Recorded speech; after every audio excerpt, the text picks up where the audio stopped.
Hello tout le monde, hello Vanessa, Alexandre. Bienvenue dans ce podcast SCPI sans filtre. L'idée, ça va être de déjà se présenter, te présenter à tout le monde et nous parler de ta SCPI, enfin que tu représentes, Oui, Darwin RE01. absolument. Et puis, on va peut-être commencer. À toi l'honneur. Merci déjà pour cet investissement. Bonjour à tous. Avec Alors moi, je plaisir. suis Vanessa Rodriguez, donc je suis directrice des partenariats associés chez Darwin. Darwin, c'est une société de gestion qui est assez nouvelle, hein, puisqu'on vient de fêter nos 1 an en juillet. Société de gestion immobilière. Alors on est 100% indépendant, ça j'y tiens. On est une jeune société, mais plutôt ambitieuse, forcément, puisqu'on s'est lancé dans un contexte un petit peu chahuté fin 2024. Et notre objectif, c'est vraiment de donner un nouveau souffle finalement à l'épargne immobilière. Et c'est pour ça qu'on a lancé donc notre première solution, qui est une SCPI qui s'appelle Darwin RE01, avec une conviction, c'est que finalement l'immobilier reste un levier puissant. Par contre, il faut le repenser intelligemment et différemment. C'est intéressant de noter que c'est une société indépendante parce que j'ai un pote qui a lancé une SCPI il y a quelques années et l'AMF lui avait demandé de s'adosser à une société de gestion parce que Ouais. ça coûte cher de lancer une SCPI. Oui. Alors, ça coûte cher de lancer une société de gestion. Là, c'est des fonds à peu près de 700 000 euros. Effectivement, on aurait pu prendre le parti d'aller chercher un institutionnel, comme font certains, effectivement, pour s'assurer de la trésorerie et peut-être d'avoir des encours au démarrage pour lancer les achats d'actifs immobiliers, parce que je rappelle qu'on fait de l'immobilier. Nous, pour le coup, on est 5 associés indépendants. Alors, on est des pure players, on vient tous du monde immobilier, voire même d'autres sociétés de gestion, comme notre DG qui anciennement était chez Iroko, hein, il était DGA de chez Iroko. Moi, j'étais chez Devaxia et puis j'ai lancé d'autres fonds immobiliers chez Turgot AM. L'idée, c'était vraiment de prendre tout le passé qu'on a eu de ces dizaines d'années d'expérience et faire différemment sans pour autant suivre une tendance. Et on a voulu le faire seul. Alors, c'est anxiogène, je dirais, effectivement, parce que on est un petit peu seul dans notre barque. Maintenant, l'avantage aussi, c'est d'être extrêmement agile et flexible parce qu'on n'a personne derrière pour prendre des décisions à notre place. Et ça nous tenait à cœur. Seul mais avec de l'expérience au final. Exactement. Alors pourquoi ce nom Darwin RE01? On se dit juste que c'est pas les plus forts justement qui arrivent et qui perdurent dans le temps. Je pense que l'histoire nous l'a prouvé en immobilier et dans d'autres secteurs. Donc on a voulu s'inspirer finalement du prénom du biologiste, hein, Darwin, sur la théorie de l'évolution. Finalement, on va pas réinventer la roue, mais on va faire différemment parce qu'on croit fermement à l'immobilier et plus particulièrement à l'épargne immobilière pour tous. Quand tu dis différemment, c'est notamment via les outils, via les actifs particuliers, t'entends quoi? Oui, en fait, au niveau de la stratégie, on va être opportuniste, mais par conviction, hein, pas parce que c'est tendance, c'est parce qu'on arrive à bien acheter en ce moment. Ça, c'est un état de fait que n'importe quel gérant pourrait dire. On veut quand même faire les choses de manière agile pour nos investisseurs. Donc, on a mis pas mal de fonctionnalités en place très rapidement, puisque ça fait 7 mois seulement qu'elle est lancée, cette SCPI. Et tu retrouves toutes les fonctionnalités qui vont bien pour que ce soit extrêmement agile, hein, pour les investisseurs. Et les services, et ça, c'est un point très fort chez Darwin, que ce soit les outils digitaux, mais aussi les formats pédagogiques qu'on peut sortir en vidéo pour les investisseurs et pour nos cabinets de gestion en patrimoine qui travaillent avec nous, et également des simulateurs dédiés, par exemple personnalisés et en marque blanche.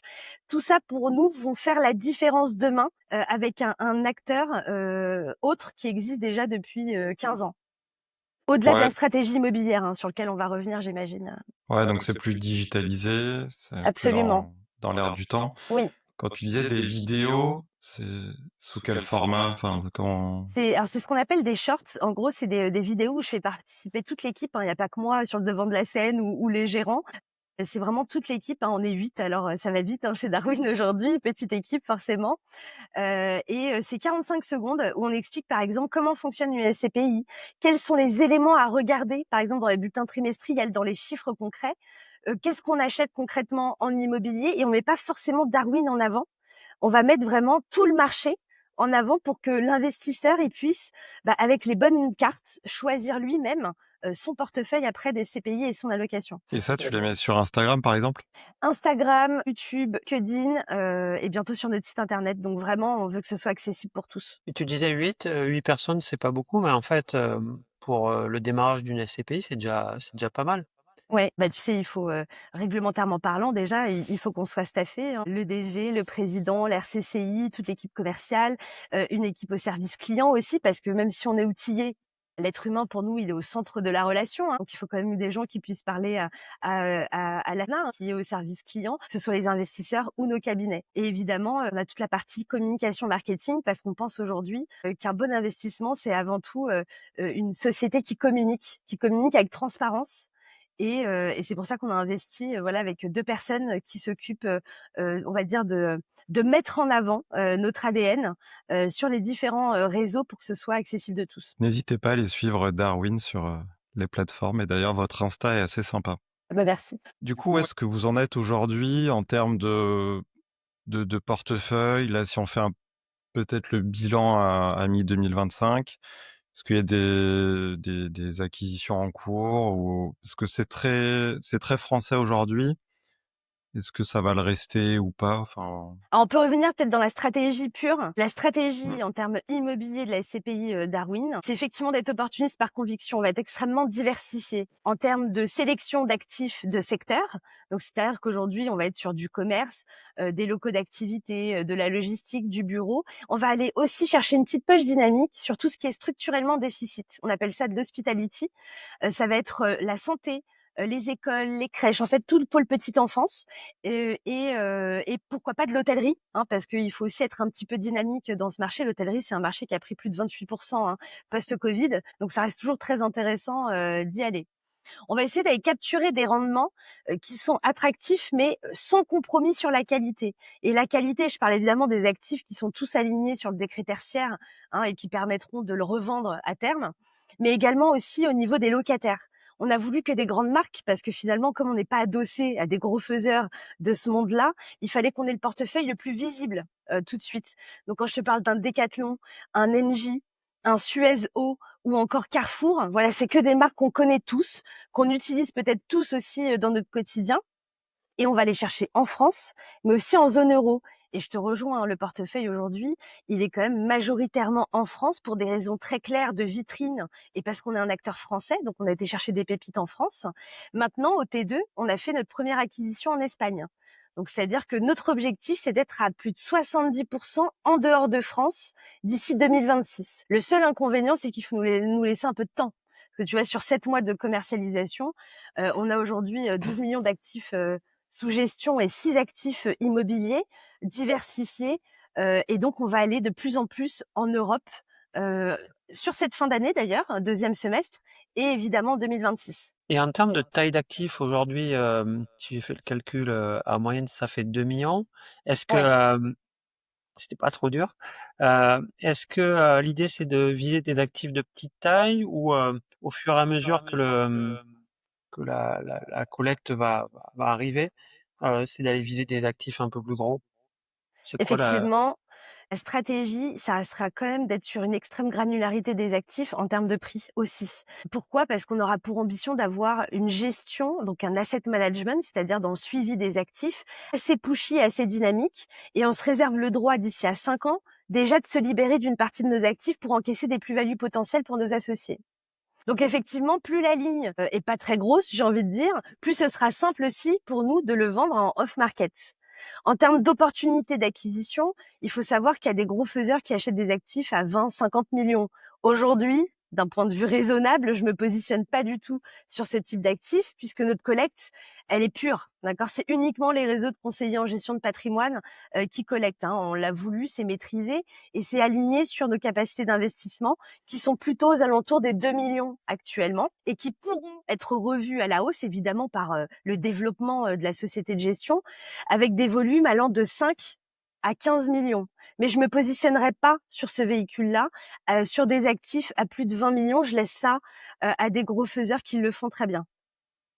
Parce que le parti pris en termes de risque, on est d'accord qu'il n'est pas le même non plus. donc là, vous avez votre socle effectivement en France, donc c'est plus facile à gérer effectivement depuis les équipes, sur Paris. Comment ça se passe le sourcing des actifs, en fait? C'est une bonne question. On a effectivement 2 gérants, hein, sur cette SCPI qui ont, eux 2, on va dire, plus de 30 ans d'expérience dans l'immobilier. Donc ils ont un réseau de brokers qui sont situés dans les villes qu'on a décidé de cibler. Alors quand je parle de zone euro, c'est une zone extrêmement maîtrisée, hein. On parle du Portugal, de l'Espagne, du nord de l'Italie, de l'Allemagne et pourquoi pas les Pays-Bas qu'on regarde.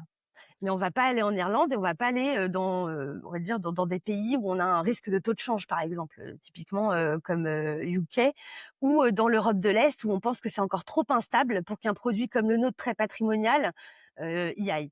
Au niveau des brokers, on a le réseau. Par contre, la spécificité, c'est qu'on prend que des brokers qui sont français installés dans les villes de plus d'1 million d'habitants que l'on vise.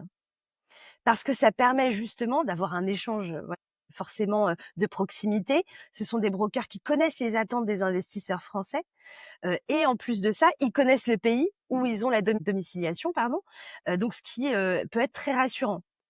Maintenant, Fong, et notre équipe se déplacent systématiquement pour toute LOI, pour toute promesse, avant validation évidemment d'un actif en comité d'investissement. Et du coup, en gouvernance, ouais, vous avez un comité d'investissement qui valide, le sourcing, les acquisitions. Tu disais qu'il y avait 2 associés, c'est ça qui Alors, on est 3 associés opérationnels chez Darwin, donc qui travaillons à 100 pour Darwin. Les 2 autres sont plus en consultatif sur la partie travaux, et communication. Et donc le président, le DG et moi-même, plus Marine qui est la gérante aussi de la SCPI, RE01. On est en comité d'investissement tous les lundis matins où le pipe nous est présenté et où on demande des négos complémentaires. Évidemment, c'est que des actifs avec, des locataires, extrêmement solides, parce qu'on veut partir sur des baux les plus longs possibles, même si on se réserve le droit effectivement d'arbitrer à court terme, les actifs et surtout des taux de rendement qui dépassent les 7 pour, répondre à notre promesse client. Et en termes de pays, vous avez des pays dans le viseur, en Europe? Là, oui, Heu, on a un pipe européen de près de 15 millions d'euros. Donc j'ai de quoi voir venir. Après, c'est la collecte qu'on attend, forcément, un peu, de l'autre côté.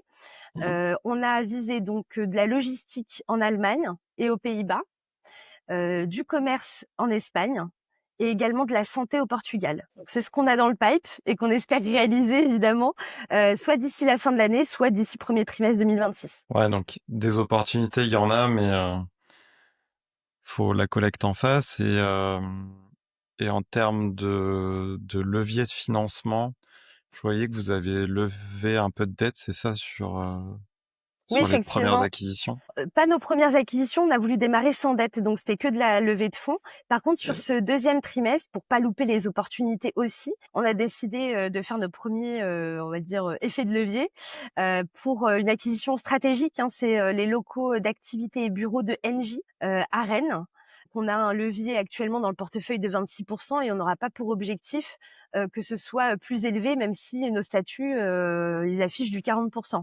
Hein, pour nous, l'effet de levier, c'est avant tout maîtriser, mais assumer pour développer et faire accélérer, on va dire, le portefeuille et le développement. Et c'est OK. c'est quoi comme type de dette, du coup, que vous avez levé? Enfin, en maturité, en taux? Taux fixe, 4% sur 5 ans. Très transparent. OK. Non, mais après, le levier, c'est tout dépend du taux de rendement de l'actif que tu as en face. Exactement. 7,75, excuse-moi pour Engie. Ouais, voilà, donc tu as un effet de levier Ouais, qui est hyper positif et effectivement. pour moi, c'est vraiment un moteur de performance pour les SCPI quand c'est bien maîtrisé, effectivement, Exactement. comme tu dis. En fait, faut pas s'en cacher, hein. Je pense que quand c'est bien maîtrisé, mais que c'est totalement assumé dans l'objectif de toute façon, des investisseurs finaux, il faut pas s'en priver. Maintenant, faut pas en abuser non plus. C'est comme Mmh. tout. Puis à taux fixe, effectivement, ça te couvre enfin, parce qu'on a vu des SCPI qui faisaient des dettes à taux variable et quand les taux, ils augmentent, par exemple, ça peut vite être un retour de bâton. Oui, même si bon, je pense que là, potentiellement, on peut envisager peut-être une baisse des taux, mais elle tarde quand même, vraiment à s'amorcer. Donc, c'est pour ça que voilà, il faut que ce soit maîtrisé, que nous, on a décidé de le faire sur celle-ci parce que ça correspondait complètement, à ce qu'on souhaite en termes de promesses clients. Après, on va pas en abuser évidemment et aujourd'hui, on dépassera pas les 26%, quoi. Oui et puis en début de collecte, ça fait du sens de prendre du levier parce que a Mmh. priori, les investissements, vont arriver aussi et ça permet d'acter, quelques acquisitions?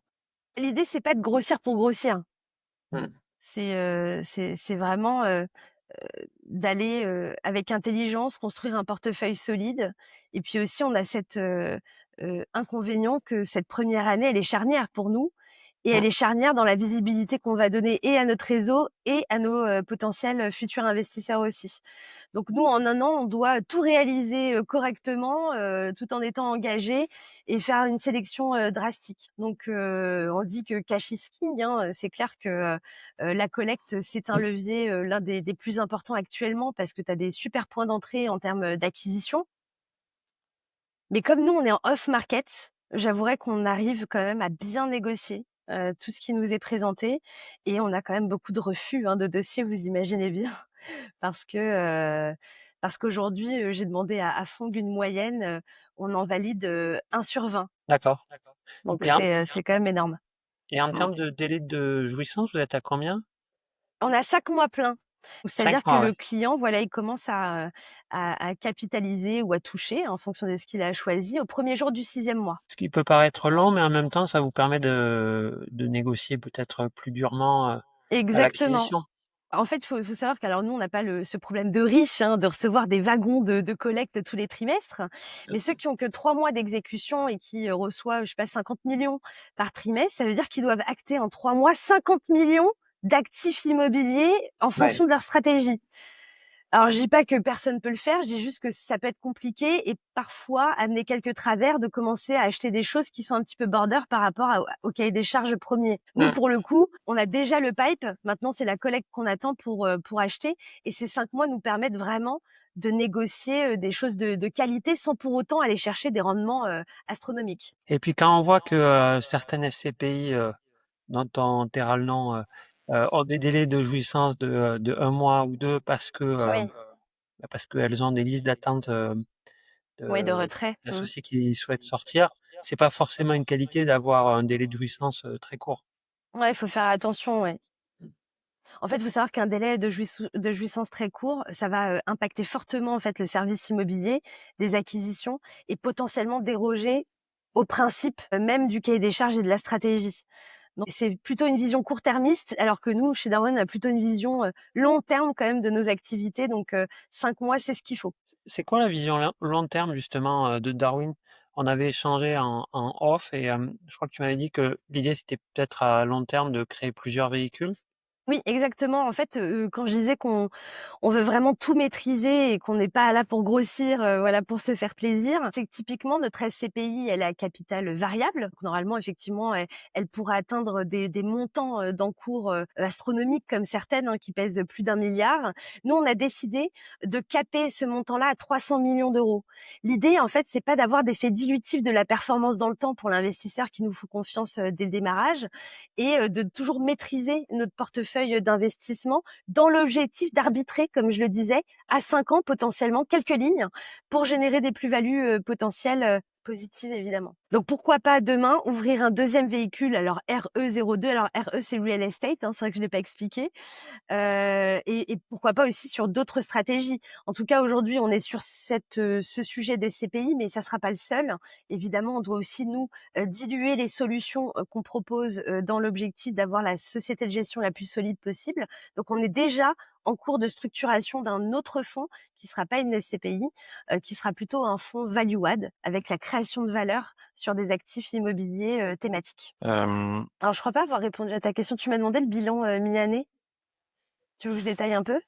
oui, alors peut-être si vous avez fait des expertises avec Mianet sur le portefeuille, ça a Ouais. donné quoi par rapport au montant d'acquisition? Et est-ce que vous avez annoncé des objectifs de distribution là pour cette année? Oui, mi-année, donc mi-année pour nous, c'est 7 mois de commercialisation en fait, au 30 juin. 12 millions d'actifs sous gestion, 6 actifs en portefeuille, un rendement cible, hein, pour 2025 de 7,5% brut de fiscalité et net de frais de gestion, évidemment. Ce rendement cible, il est toujours maintenu, il est rehaussé, hein, parce que j'estime qu'en vitesse de croisière, notre SCPI, elle versera entre 6,5 et 7. Vitesse de croisière, c'est à 8-10 ans.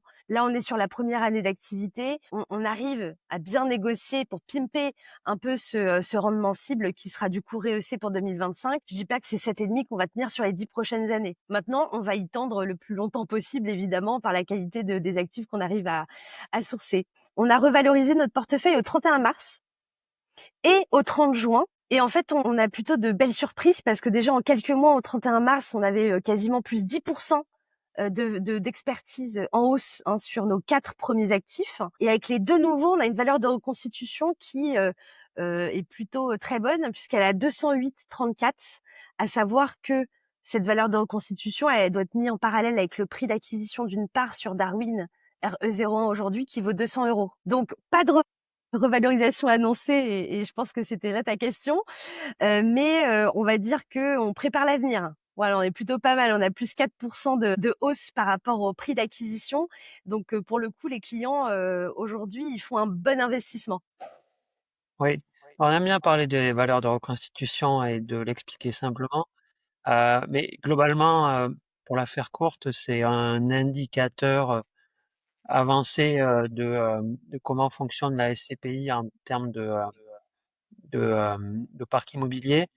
Une valeur de reconstitution au-dessus du prix de part, c'est, positif et ça indique que peut-être un jour, il y aura une revalorisation, si ça continue dans ce sens-là. Parce qu'en fait, il faut rester dans un range pour, Oui, la SCPI entre +10 et -10 c'est ça. et inversement, si on est dans une valeur de reconstitution, qui est en dessous du prix de part, ça peut annoncer des mauvaises nouvelles. C'est pour ça qu'on le Exactement. voit, je vais reparler de Prime et Prime par exemple, il y a une valeur de reconstitution qui est plutôt, en dessous du prix de part, ça annonce plutôt des mauvaises nouvelles. Ouais, ça montre qu'il y en a sous le pied et puis, de voir que les expertises, en fait, il y a pas que Darwin qui le dit, mais sur les acquisitions, elles ont vite tendance à être, réévaluées et je trouve ça hyper positif. Ça veut dire qu'aujourd'hui, les acteurs, qui ont du cash, qui achètent, sans condition suspensive, ils ont un rapport de force,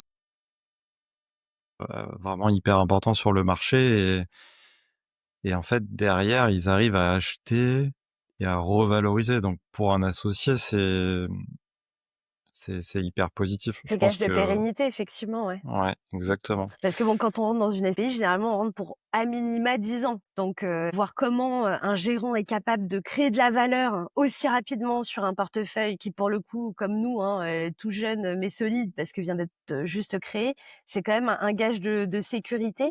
Et c'est ce qu'on voulait prouver aussi, parce qu'on parle de bons points d'entrée dans tous les sens du terme. Et c'est pas parce que je suis associée, hein, mais je pense que l'immobilier, ça reste vraiment un outil extrêmement important dans une épargne, quelle qu'elle soit, et qui correspond, j'ai envie de dire, à plusieurs objectifs clients.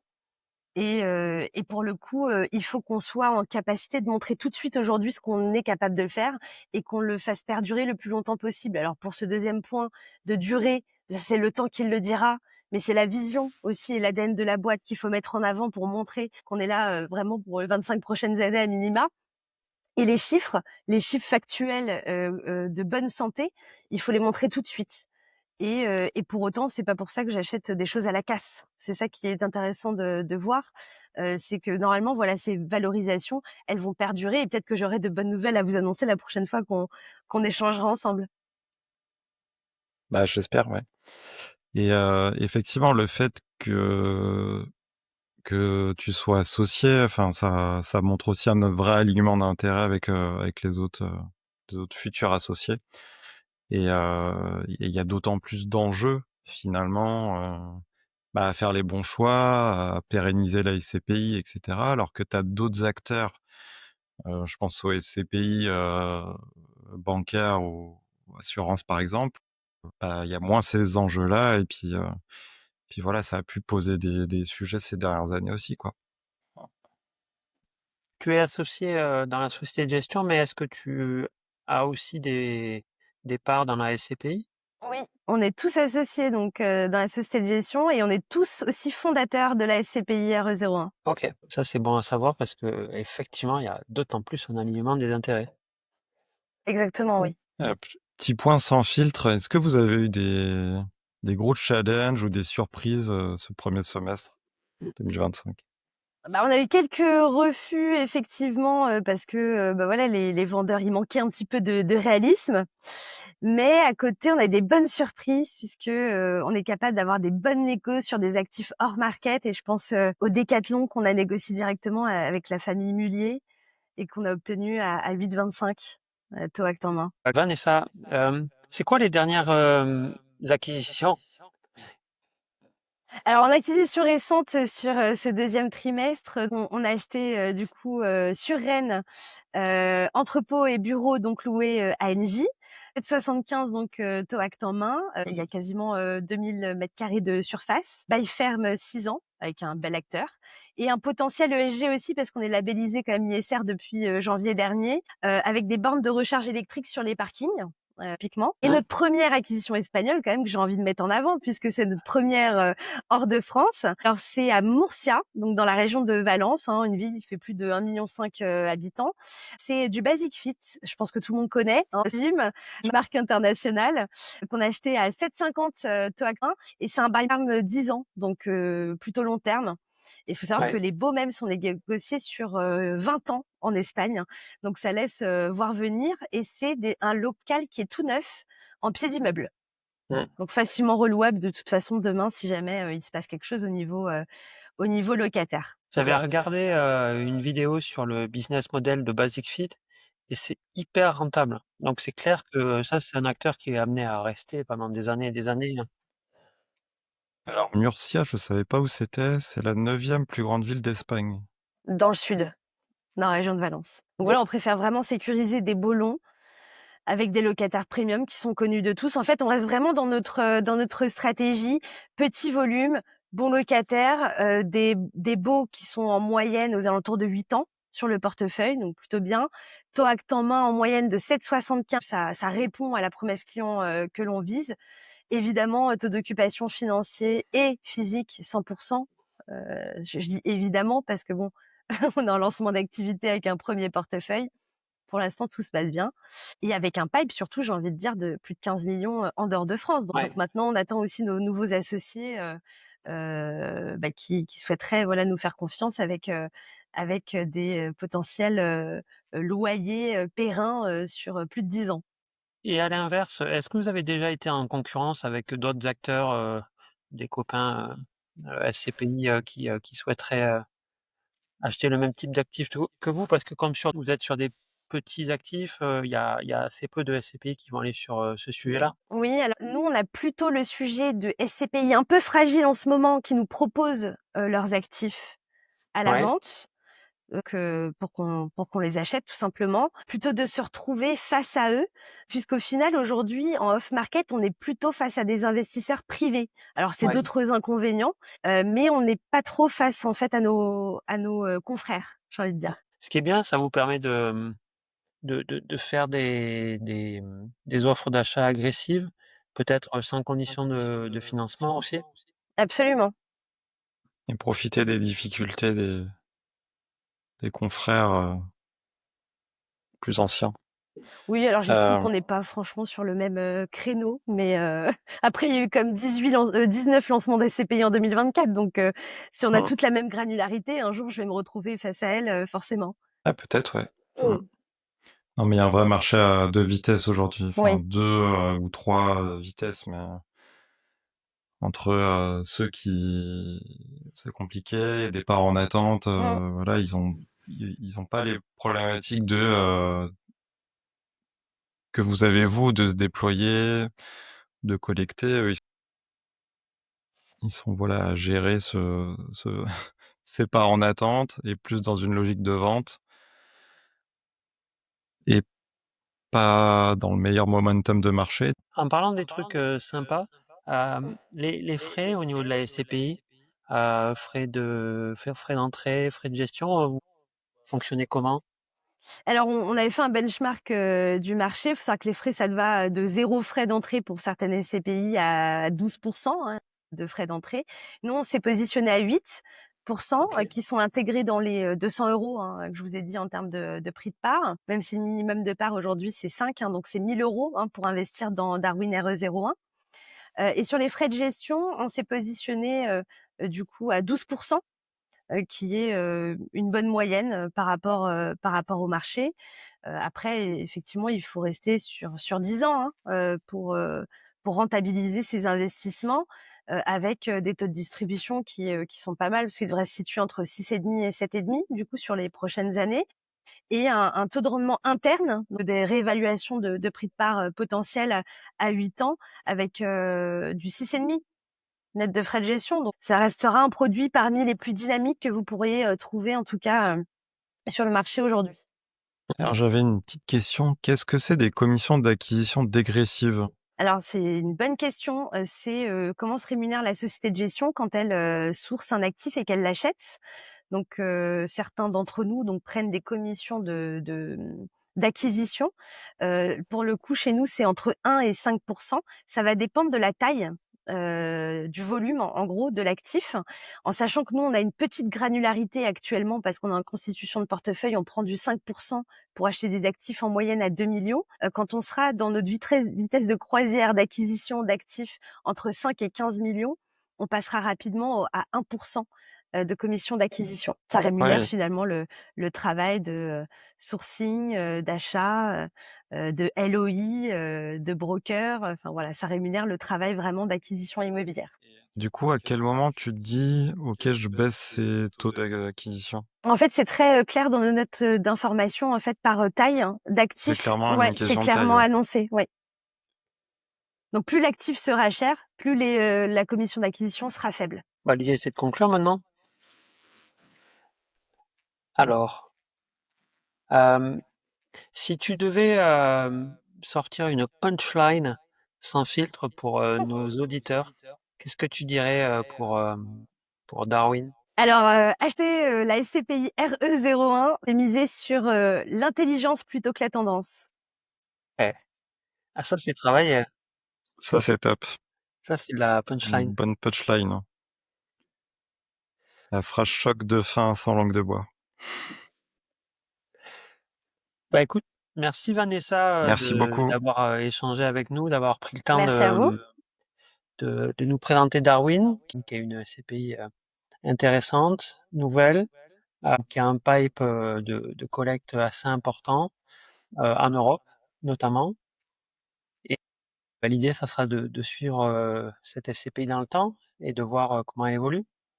Avec plaisir. C'est vrai que les cycles se jouent maintenant, pas dans 3 ans. Donc effectivement, pour qu'on puisse tous saisir des bonnes opportunités et créer un portefeuille solide, même avec une SCPI qui est un peu jeune, distribuer surtout durablement pour les associés, bah voilà, je vous invite à en tout cas échanger avec Alexandre, Clément ou moi-même pour parler de ces investissements en SCPI sur RE01. Avec plaisir. Merci à tous et merci à nos auditeurs. Merci beaucoup, à bientôt. Au revoir. Au revoir.